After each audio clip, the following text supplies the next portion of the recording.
기도하심으로 피우다 시작하겠습니다. 하나님 감사합니다. 오늘도 우리를 말씀 앞에 불러주시고 주의 말씀을 묵상함으로 나아가게 하시니 감사합니다. 특별히 오늘부터는 이제 추석 연휴가 시작됩니다. 하나님 특별히 그 연휴의 시간 또 주일이 포함되어 있는데요. 오늘 말씀을 통해서 하나님 없는 전쟁, 하나님 없는 주일, 하나님 없는 연휴가 되지 않고 오직 하나님의 섭리하심과 다스리심과 통치하심이 있는 우리의 시간들이 되게 하여 주시옵소서. 감사합니다. 예수님 이름으로 기도드립니다. 아멘. 네, 오늘 저희 함께 살펴볼 말씀은 사사기 20장 29절에서 48절까지 말씀입니다. 함께 읽겠습니다. 이스라엘이 기브와 주위에 군사를 매복하니라. 이스라엘 자손이 셋째 날에 베냐민 자손을 치러 올라가서 전과 같이 기브와에 맞서 전열을 갖추매 베냐민 자손이 나와서 백성을 맞더니 꾀임에 빠져 성읍을 떠났더라. 그들이 큰 길 곧 한쪽은 베델로 올라가는 길이요 한쪽은 기브와에 들로 가는 길에서 백성을 쳐서 전과 같이 이스라엘 사람 30명가량을 죽이기 시작하며 베냐민 자손이 스스로 이르기를 이들이 처음과 같이 우리 앞에서 패한다 하나 이스라엘 자손이 이르기를 우리가 도망하여 그들 성읍에서 큰 길로 꿰어내자 하고 이스라엘 사람이 모두 그들의 처소에서 일어나서 바알 다말에서 전열을 갖추었고 이스라엘의 복병은 그 장소 기브와 초장에서 쏟아져 나왔더라. 온 이스라엘 사람 중에서 택한 사람 10,000명이 기브와에 이르러 치매 싸움이 치열하나 베냐민 사람은 화가 자기에게 미친 줄 알지 못하였더라. 여호와께서 이스라엘 앞에서 베냐민을 치심해 당일에 이스라엘 자손이 베냐민 사람 25,100명을 죽였더니 다 칼을 빼는 자였더라. 이에 베냐민 자손이 자기가 패한 것을 깨달았으니 이는 이스라엘 사람이 기브와에 매복한 군사를 믿고 잠깐 베냐민 사람 앞을 피하매 복병이 급히 나와 기브와로 돌격하고 나아가며 칼날로 온 성읍을 쳤음이었더라. 처음에 이스라엘 사람과 복병 사이에 약속하기를 성읍에서 큰 연기가 치솟는 것으로 군호를 삼자 하고 이스라엘 사람은 싸우다가 물러가고 베냐민 사람이 이스라엘 사람 30명가량을 쳐 죽이기를 시작하며 이르기를 이들이 틀림없이 처음 싸움같이 우리에게 패한다 하다가 연기 구름이 기둥같이 성읍 가운데서 치솟을 때 베냐민 사람이 뒤를 돌아보며 온 성읍의 연기가 하늘에 닿았고 이스라엘 사람은 돌아보는지라 베냐민 사람이 화가 자기들에게 미친 것을 보고 심히 놀라 이스라엘 사람 앞에서 몸을 돌려 광야길로 향하였으나 군사가 급히 추격하며 각 성읍에서 나온 자를 그 가운데서 진멸하니라. 그들이 베냐민 사람을 에워싸고 기브와 앞 동쪽까지 추격하며 그 쉬는 곳에서 짓밟음에 베냐민 중에서 엎드려진 자가 18,000명이니 다 용사더라. 그들이 몸을 돌려 광야를 도망하였으나 림몬 바위에 이르는 큰 길에서 이스라엘이 또 5,000명을 이삭 줍듯 하고 또 급히 그 뒤를 따라 기돔에 이르러 또 2,000명을 죽였으니 이날에 베냐민 사람들로서 칼을 빼는 자가 엎드려진 것이 모두 25,000명이니 다 용사였더라. 베냐민 사람 600명이 돌이켜 광야로 도망하여 림몬 바위에 이르러 거기서 넉 달 동안을 지냈더라. 이스라엘 사람이 베냐민 자손에게 돌아와서 온 성읍과 가축과 만나는 자를 다 칼날로 치고 닥치는 성읍은 모두 다 불살랐더라. 아멘. 오늘 본문이 이제 베냐민과 나머지 이스라엘 지파 간의 3차 전쟁에 대한 기록이죠. 2차 전쟁에서는 훨씬 더 많은 숫자를 가지고도 대패를 경험한 이스라엘이 하나님께 회개하고 하나님께 화목제물을 드린 후에 비로소 하나님께서 이 전쟁을 이스라엘 손에 붙이시겠다 말씀하십니다. 그리고 오늘 본문은 그 3차 전쟁에 대한 기록이죠. 오늘 본문은 특별히 어떻게 이스라엘이 이 전쟁을 이기게 되었는지 아주 상세히 기록하고 있는데요. 2번이나 또 반복된 내용으로 등장합니다. 마치 삼국지의 어느 전쟁의 모습처럼 아주 흥미진진한, 아주 구체적으로 전쟁의 모습들을 설명하고 있습니다. 자, 먼저 이스라엘은 2차 전쟁과 마찬가지로 또 똑같은 자리로 나가서 싸움을 시작해요. 그리고 2차 전쟁과 마찬가지로 이스라엘은 베냐민의 공격 앞에 무기력하게 패배하고 쫓겨 도망가는 것처럼 보입니다. 베냐민 사람들이 30명가량을 쫓아가서 죽여요. 그러니까 이제 신나서 이스라엘을 쫓아가죠. 그리고 이스라엘은 도망가죠. 베냐민 사람들 입장에서 야 이스라엘이 또 도망간다 우리가 쫓아가서 죽이자 신나서 따라가지만 이것이 결국 함정이었죠. 아마 당시 싸웠던 곳이 좁은 곳이었나 봐요. 그래서 이스라엘이 많은 그 전쟁의 숫자적 우위를 가지고서도 그 우위에 점하지 못했던 건 아마 좁은 길이었던 것 같아요. 왜냐하면 오늘 본문에 넓은 길로 인도하자 이렇게 넓은 길로 전략 그들을 이제 넓은 길로 유인해내서 매복 작전을 썼죠. 그리고 이것이 그냥 매복한 것이 아니라 일부 군인들은 이제 이 앞에서 유인한 거죠. 유인책을 써서 전쟁에 지는 것처럼 하니까 베냐민이 또 도망간다. 쟤네 우리 지난번처럼 또 도망간다. 야, 쫓아가서 죽이자. 막 따라올 때 일부 군인들은 뒤를 친 거죠. 성읍으로 들어가서 빈 성읍을 공격한 겁니다. 자, 그렇게 해서 그 성읍이 함락됐다는 그 표시가 바로 연기가 올라가는 거죠. 연기가 올라가자 갑자기 도망가던 이스라엘 군이 갑자기 돌이켜서 정면으로 싸우기 시작하고, 그때에 매복했던 사람들이 등장하는 거죠. 그러니까 생각해보세요. 베냐민 사람들은 뒤를 돌아보니까 당했구나. 성읍은 불타오르고 있죠.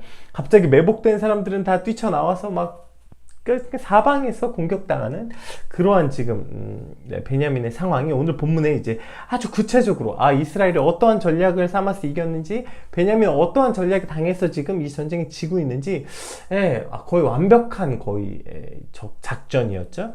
그렇게 해서 어쨌든 1, 2차 전쟁에서 대패를 경험한 이스라엘이 3차 전쟁에서는 베냐민 지파를 거의 진멸하다시피 압살하게 되는 것입니다. 이것으로 오늘 전쟁은 끝이 납니다. 사사기는 이제 계속 전쟁에 관한 이야기가 나오잖아요. 그런데 전쟁을 어떤 과정에 의해서 치르게 됐는지에 대해서 설명을 좀 길게 하고, 막상 전쟁에 대한 기록은 사실 매우 짧게 기록된 사건들이 많거든요. 그런데 오늘 본문은 이 전쟁을 아주 상세하게 기록하고 있어요.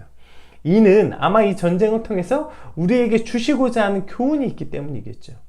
자, 첫 번째 우리가 함께 살펴보기를 원하는 것은, 이스라엘이 베냐민과 싸우려고 처음에 모였던 인원이 40만 명이었고 베냐민의 숫자는 26,700명이었잖아요. 어제 우리가 살펴봤죠. 그러니까 이스라엘은 이 전쟁을 질 거라고 아마 상상도 못했을 거예요. 그러니까 무턱대고 나가서 싸운 거죠. 왜냐면 이건 질 수가 없는 전쟁이니까, 뭐 전략 전술이 어디 있습니까? 이건 무조건 이긴 전쟁이다. 그렇게 해서 나가서 싸웠는데 대패를 경험하게 되죠. 그리고 그 패배를 통해 이스라엘은 겸손한 태도로 바뀌게 됩니다. 그런데 오늘 베냐민은 오히려 거꾸로 그 두 번의 승리, 어쩌면 전쟁을 시작하기 전에는 아마 수적인 열세인 걸 베냐민이 알았기 때문에 아마 베냐민이야말로 두려웠을지도 몰라요. 그런데 베냐민은 두 번의 승리로 인해서 마치 처음 전쟁에 나갔던 이스라엘의 모습이 오늘 베냐민의 모습에서 등장합니다. 저들을 도망간다. 쫓아가서 다 죽이자. 또 도망간다. 우리가 전과 같이 일어나 저들을 쫓아가서 죽이자. 두 번의 그들의 승리의 경험을 통해서 이들은 마치 이 전쟁은 당연히 이길 것이라는 확신을 가지고 쫓아나가게 되는 것이죠. 근데 상식적으로 아무리 자신들이 두 번 이겼어도 이스라엘은 아직 36만 명이라는 전력이 남아있었어요. 자신들이 10배도 넘는 전력을 가지고 있었잖아요. 그런데 베냐민은 이 두 번의 승리를 통해 완전히 승리에 도취되어 있는 거죠. 그래서 마치 두 번의 전쟁의 승리가 앞으로 자신들을 절대 지지 않을 거라는 사람처럼 그렇게 오늘 이 전쟁에 지금 나아가게 되는 것이죠. 그러니까 1차, 2차 전쟁의 승리에 대한 경험 때문에 그 어떤 승리의 확신을 가지고 있는 거예요. 우리 31절, 32절 베냐민 자손들의 마음이 어떠했는지 잘 드러나 있죠. 우리 31절, 32절 한번 같이 읽어볼게요. 베냐민 자손이 나와서 백성을 맞더니 꾀임에 빠져 성읍을 떠났더라. 그들이 큰 길 곧 한쪽에 베델로 올라가는 길이요 한쪽은 기브아의 들로 가는 길에서 백성을 쳐서 전과 같이 아주 중요해요. 이스라엘 사람 30명가량을 죽이기 시작하며, 자, 이제 전과 같이 이기기 시작하는 거예요. 그랬더니 베냐민 자손이 스스로 이르기를, 이들이 처음과 같이 우리 앞에서 패한다 하나 이스라엘 자손이 이르기를, 우리가 도망할 그 성읍을 큰 길로 꿰어내자. 그러니까 결국 이스라엘은 지금 이들을 유인하고 있는 건데 베냐민 자손은 뭐라고 생각해? 스스로 이르기를, 쟤네 또 도망간다. 우리가 또 이겼다. 이렇게 말하고 있는 베냐민의 모습을 보여주고 있는 거죠. 그러니까 베냐민 입장에서는 쟤들 바보 아니냐? 어떻게 또 똑같은 방법으로 두 번이나 져놓고 또 오냐? 그러면 우리가 이번에 완전 쫓아가서 완전 더 본때를 보여주자. 이렇게 지금 나아간 거죠. 1, 2차에서 똑같은 방법으로 승리를 경험했잖아요. 그러니까 사실 베냐민 입장에서는 당연히 3차도 이길 수밖에 없는 전쟁인 거예요. 여기서 1, 2차에서 이런 방법으로 우리가 이겼는데 쟤네 또 똑같은 방법으로 오네? 그러니까 당연히 우리가 이겼지. 이런 확신을 가지고 지금 쫓아가고 있는 거죠. 결국 자신들의 승리의 경험이 베냐민을 확신하게 했고, 그러한 확신은 전쟁의 승리에 대한 확신은 베냐민으로서 더 이상 어떤 것도 돌아보지 않게 하는 패단을 낳게 되는 것이죠. 이것이 바로 경험이 주는 성공이 주는 가장 무서운 점 중에 하나인 것입니다. 여러 번의 성공의 경험을 통해서 그것이 주는 확신은 결코 다시 이것을 돌아보지 않는다는 무서운 결과를 낳게 되는 것이죠. 아, 이거 내가 해봤어. 야, 내가 이거 한두 번 해본 거 아니야. 야, 이거 확실해. 아, 내가 할 때마다, 야, 이거 무조건 돼. 이거 내가 해봤어. 내 방법이 옳아. 내가 맞아. 왜? 나 이거 해본 거야. 이렇게 해서 이겨봤어. 아, 이렇게 성공해봤어. 아, 이거 된다니까. 이렇게 확신하는 순간 어떤 말도 들리지 않고 돌아보지 않게 되는 것이죠. 이것이 옳지 않을 수도 있지 않을까? 다른 방법이 있지 않을 수도 있을까? 어떠한 이런 고민들은 더 이상 하지 않는 겁니다. 따라서 이렇게 돌아보지 않게 되는 고인물은 당연히 썩을 수밖에 없는 것이죠. 자신의 몇 번의 경험, 성공에 대한 몇 번의 경험은 그것을 확고한 신념이 되게 되고 그것은 확신이 되게 됩니다. 그리고 이러한 몇 번의 성공에 대한 경험으로 가진 이 확고한 신념과 확신이 얼마나 무서운지 우리는 참 여러 부분에서 경험하게 되죠. 그것이 정치적 신념과 확신, 또 뭐 경제, 사회 전반에 걸쳐서 결국에 그러한 신념, 확고한 신념과 확신을 가진 사람들이 더 이상 뒤를 돌아보지 않게 될 때, 우리는 이제 완성되었다. 그럴 때 그것이 얼마나 부패와 독선으로 물들게 되는지 우리는 경험하고 있는 거 아닙니까? 그럼 이제 그 확신과 신념을 믿음이라는 말로 바꿔볼까요? 우리가 지금 우리를 기독교인이라고 부르잖아요. 기독교라는 말은 굉장히 넓은 의미이고 정확하게 우리가 지금 말하는 기독교인, 교회 다니는 사람들을 개신교, 영어로는 뭐죠? 프로테스탄트라고 부르죠. 프로테스탄트가 뭐예요? 프로테스트한 사람들. 프로테스트. 그러니까 기존 것에 항의하고 개혁해서 나온 사람들. 그게 개신교예요. 프로테스탄트. 그러니까 기존의 그들의 어떤 그 기존의 카톨릭이 가지고 있었던 그 부패와 잘못된 점들, 그것들이 썩은 물, 그러니까 그 고인 것에 때문에 썩은 물에서 그것이 잘못됐다, 개혁해야 된다, 그렇게 해서 항의하고 나온 이들이 바로 개혁교회, 이것이 바로 개신교, 프로테스탄트죠. 그래서 신학에서는 그렇게 개혁주의를 부르짖습니다. 그런데 개혁주의를 부르짖지만 정작 교회는 개혁이 멈춰있는 것을 보게 돼요. 세계에서 유래를 찾아보기 힘든 교회의 성장에 취해 있는 교회, 그것이 지금 우리 한국교회 아닙니까? 야, 내가 이렇게 해서 내가 내 젊은 때 이렇게 했고, 내가 이런 전략을 썼고, 내가 이렇게 설교했고, 이런 목회 방향을 가졌고, 이렇게 해서 내가 우리의 교회를 부흥시켰다. 자신의 성공에 취해 있는 목회자. 야, 내가 교회를 위해서 이렇게 봉사했고, 이렇게 했고, 내가 몇 명을 전도했고, 내가 뭘 어쨌고, 이렇게 해서 내가 우리 교회를 성장시켰다고 말하고 있는 성도. 마치 승리를 확신하고 무턱대고 나아갔던 이스라엘과 또 몇 번의 성공의 경험으로 우리가 전과 같이 나가서 승리하리라 하며 나아갔던 베냐민의 모습과 지금 더 이상 개혁이 멈춰져 있는 한국 교회와 우리의 모습은 이와 같은 모습 아닐까요? 이것은 단순히 고인물이 부패한다는 정도의 의미가 아니라 그 모든 승리에 대한 확신이 하나님이 아니라 자신의 경험이나 능력에서 시작되었다는 것이 이 문제의 핵심인 것입니다. 이스라엘이 승리를 확신한 것은 하나님을 의지했기 때문이 아니라 하나님이 이 전쟁의 주관자라는 사실 때문이 아니라 왜 확신했어요? 우리는 40만 명이나 모였다. 여기서 시작된 거 아닙니까? 베냐민 역시 하나님은 온데간데 없이 그저 자신의 몇 번의 승리의 경험이 오늘도 자신이 이길 것이라는 확신을 갖고 착각하고 나아갔던 것이죠. 결국 사사기의 주제인 그때의 이스라엘의 왕이 없었으므로 이와 같은 일이 오늘도 벌어진 것입니다. 우리 인생에서 하나님이 계시지 않으므로 모든 승리의 주관자, 모든 승패를 결정하신 분, 그분이 내 인생에 계시지 않을 때에 결국 우리는 역시 내가 가진 몇 가지 재주들로 이 승리를 말하고 싶어하고 또 몇 번의 성공의 경험들로 오늘 우리가 살아갈 방법들을 결정하게 되는 것이죠. 교회 부흥의 비밀, 교회 성장의 비밀, 그런 게 어디 있습니까? 그저 하나님의 주권에 있는 거죠. 하나님의 결정에 있는 거죠. 내가 뭘 했고 우리 교회가 뭘 했고 어떠한 목사가 뭘 했고 그것이 핵심이 아니라 하나님이 다 하신 것이죠. 하나님이 나아가라 할 때 나아갔기 때문이고요. 하나님이 우리 손에 붙여주셨기 때문에 승리한 전쟁일 뿐인 것입니다. 오늘도 우리는 수많은 일들을 합니다. 수많은 것들을 하게 될 것입니다.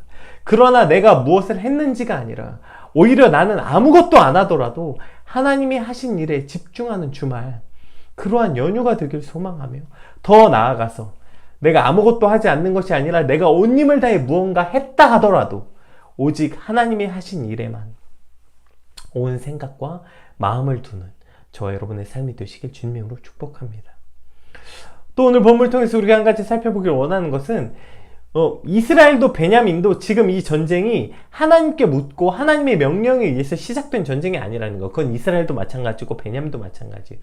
즉, 이 두 파 모두, 이 두 지파는 아니죠. 한 지파와 이스라엘 모두, 양쪽 모두 하나님과 상관없이 지금 이 전쟁에 임했다는 거예요. 즉, 하나님 없는 전쟁이라는 것이죠. 그런데 이스라엘은 하나님 없는 전쟁에서 두 번의 패배를 경험했고, 베냐민은 두 번의 승리를 경험했습니다. 그리고 하나님 없는 두 번의 전쟁에서 두 번의 패배를 통해 이스라엘은 하나님께 회개했고 하나님께 화목 제물을 드리는 자리로 나아가게 됐고, 베냐민은 두 번의 승리로 인해 그 승리의 기쁨에 도취되어 오늘 거의 진멸에 가까운, 그 한 민족 자체가 거의 말살에 가까운 타격을 입게 된 것이죠. 만약에 베냐민이 첫 번째 전쟁에서 졌다면, 그래서 베냐민이 하나님 앞에 베냐민 모든 지파가 회개하고 하나님께 화목해지는 화목제물을 드렸더라면 오늘 전쟁은 바뀌지 않았을까요? 오늘 우리 삶에 하나님이 없고 하나님이 내 삶을 전혀 통치하고 계시지 않고 내가 하나님의 다스리심 가운데 살고 있지 않는데 나는 너무 평안하고 나는 너무 잘 되고 있고 나는 너무 잘 살고 있다면 그것은 축복이 아니라 경고인 상황인 것을 우리는 반드시 기억해야 돼. 이건 지금 빨간불이 지금 위용위용 돌아가는 상황이구나. 암이 무서운 게 그거 아닙니까? 통증이 없다는 거, 전조 증상이 없다는 거. 그래서 이 통증이 생기고 뭔가 전조 증상이 나타나서 가보면 이미 손 쓸 수 없을 만큼 많이 진행되어 있는 것이 암이 가진 무서움이죠. 오늘 우리 삶에 하나님 없는 평안함, 하나님 없는 성공, 하나님 없는 기쁨, 이 모든 것은 축복이 아니라 선물이 아니라 이것은 곧 두려움이고 경고라는 것을 우리는 기억해야 되는 것입니다. 하나님 없는 내 삶은 당연히 실패해야 되는 거예요. 하나님 없이 나간 전쟁은 반드시 패배해야 되는 거예요. 왜요? 그래야 하나님께 무릎 꿇고 하나님께 회개하고 하나님과 화목하는 자리로 돌아오게 되는 것이죠. 그런데 하나님 없는데도 내 삶은 성공을 맛보고 하나님 없는데 이번에 이겼어? 하나님 없는데 나 이번 게 잘 됐네? 나 하나님 없었는데 내 삶이 평안하네? 이것을 맛보게 되는 순간 이것은 우리 삶에 이미 빨간불이 들어온 것입니다. 이것은 내 삶이 지금 매우 잘못되고 있다는 큰 경고요 신호이라는 것이죠. 따라서 하나님 없는 내 삶에 성공을 맛보지 않기 위해서 우리는 거꾸로 기도해야 되는 거예요. 하나님, 비록 제가 오늘 제 삶에 하나님은 없었지만 평안하게 해주세요. 가 아니라 하나님 없는 내 삶에 주님 성공을 맛보지 않게 하여 주시옵소서. 오직 나의 성공, 나의 기쁨, 나의 평안은 하나님의 관계 속에서 이루어지게 하여 주시옵소서. 이것이 오늘 저와 여러분의 기도가 되어야 할 것입니다. 우리 마지막 절 47절, 48절 한번 읽어볼게요. 베냐민 사람 600명이 돌이켜 광야로 도망하여 림몬 바위에 이르러 거기서 넉 달 동안을 지냈더라. 이스라엘 사람이 베냐민 자손에게 돌아와서 온 성읍과 가축과 만난 자를 다 칼날로 치고 닥치는 성읍은 모두 다 불살랐더라. 지금 47절에 보면 베냐민이 처음에 26,700명이 전쟁에 임하였지만 오늘 본문에서 25,100명이 죽었어요. 그럼 이제 원래는 1,600명이 남아야 되는데 오늘 본문에 600명이 남았다고 했는데 이것에 대해서는 여러 해석이 존재하는데 아마 그 1, 2차 전쟁에서 그래도 1,000명 정도 사상자가 났다고 우리가 이해하는 게 가장 합리적인 것 같아요. 어쨌든 자, 이렇게 해서 600명이 남은 거예요. 여러분, 26,700명 중에 600명이 남았다고요. 그러니까 거의 전멸에 가까운 타격이죠. 그런데도 불구하고 여러분 600명이 남았어요. 그리고 그 600명을 통해서 베냐민 지파는 그 명맥이 끊어지지 않고 신약시대까지 베냐민 지파가 이어집니다. 그렇게 돼서 그 베냐민 지파에 우리가 가장 유명한 사람, 잘 아는 사람 누구죠? 사도 바울을 만날 수 있게 된 거죠. 우리가 만약에 여기서 오늘 베냐민 지파가 완전히 진멸당해서 싹 다 죽었다면 우리는 아마 사도 바울을 베냐민 지파에서 만날 수 없었겠죠. 어쨌든 하나님께서는 그 베냐민의 악함과 악행 속에서도 600명을 남겨서 그 지파가 다시 시작할 수 있는 기회를 주십니다. 이것이 바로 하나님의 사랑이요, 하나님의 긍휼이요, 하나님의 은혜인 거죠. 베냐민의 악함과 베냐민의 타락 속에서도 하나님 그 12지파와 맺은 언약을 파기하지 않으시고 그래도 그들에게 긍휼을 베푸셔서 그 남은 600명을 통해서 다시 한번 베냐민 지파가 회복될 수 있도록, 명맥을 유지할 수 있도록 하나님께서는 그와 같이 긍휼을 베풀어 주신 게 47절입니다. 그러나 48절이 되면 정작 하나님은 베냐민에게 은혜와 긍휼을 베풀어서 베냐민에게 다시 살아갈 수 있는 600명을 남겨주셨는데 이스라엘은 어떻게 하고 있어요? 베냐민에게 가서 지금 진멸하고 있어요. 진멸은 하나님께서 그 악에 관해, 그러니까 가나안과 전쟁에서 명령하신 거지 같은 민족에게 이렇게 하라고 하신 게 아니잖아요. 왜냐하면 이 진멸이라는 게 여러 번 얘기했지만 성전, 그러니까 이것은 지금 몇 명이 죽었고 가축과 어린아이와 뭐 여자가 다 죽었고가 핵심이 아니라 악이 모두 진멸되는 것에 의미를 가졌다고 말씀드렸죠. 어쨌든 그것은 그래서 같은 지파가 아니라 이방인을 향한 진멸에 대한 전쟁인데 정작 그 이방인에겐 진멸하지도 못해놓고서 11지파가 다 그런 거 아닙니까? 그래서 지금 이렇게 타락이 시작된 거 아니에요. 정작 진멸하라고 한 그 전쟁에서 진멸하지도 못해놓고 지금 같은 민족인 베냐민을 향해서 지금 진멸하고 있었어요. 보세요. 제가 아까 전투 봤죠. 그 전투가 가능한 모든 대부분의 사람들은 다 지금 성읍을 빠져나온 상황이에요. 그럼 성읍에 누가 남았겠냐고요. 전쟁을 할 수 없는 노인들이나 여인들이나 아마 아이들이 남았겠죠. 그런데 오늘 본문의 48절 뭐라고 말해요? 온 성읍과 가축과 만나는 자들을 다 칼로 쳐서 닥치는 대로 다 불살라 죽였대요. 이것이 얼마나 끔찍한 거예요. 그러니까 대부분 전투가 불가능한 그 어린이들, 노인들, 여자들, 그 약자들을 다 칼로 치고 불살랐다고 오늘 성경은 기록하고 있는 거예요.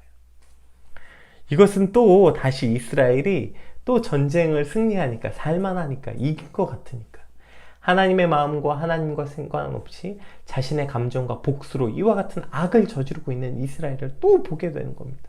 결국 또 이길만 하고 또 살만하니까 또 자기 마음대로 하고 있는 것이죠. 하나님은 베냐민의 진멸을 원하지 않으셨어요. 그래서 600명을 남겨두시는 은혜를 베풀었는데 이 정작 이스라엘은 베냐민에게 가서 진멸하고 있는 것이죠. 물론 전쟁을 통해서 자신의 동료를 잃었고 어쩌면 아버지와 형제와 친구를 잃었겠죠. 그러나 그들의 그러한 스토리가 하나님의 마음보다 앞설 수는 없는 것입니다. 나의 개인적 원한이, 나의 개인적 미움의 감정이 하나님 마음보다 앞서지 않아야 하나님의 통치와 다스리심이 이루어지는 것입니다.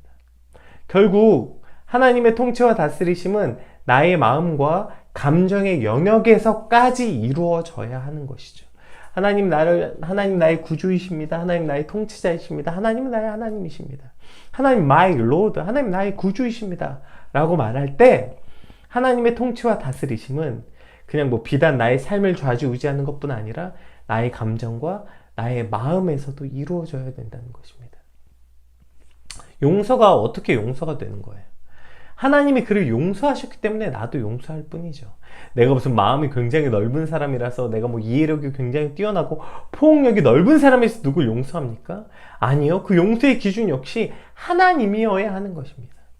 오늘 베냐민의 600명을 남기신 하나님의 긍휼하심을 기억했다면 오늘 이스라엘도 그 하나님의 긍휼하심을 기초해서 베냐민을 긍휼히 여겼어야 하는 것이죠.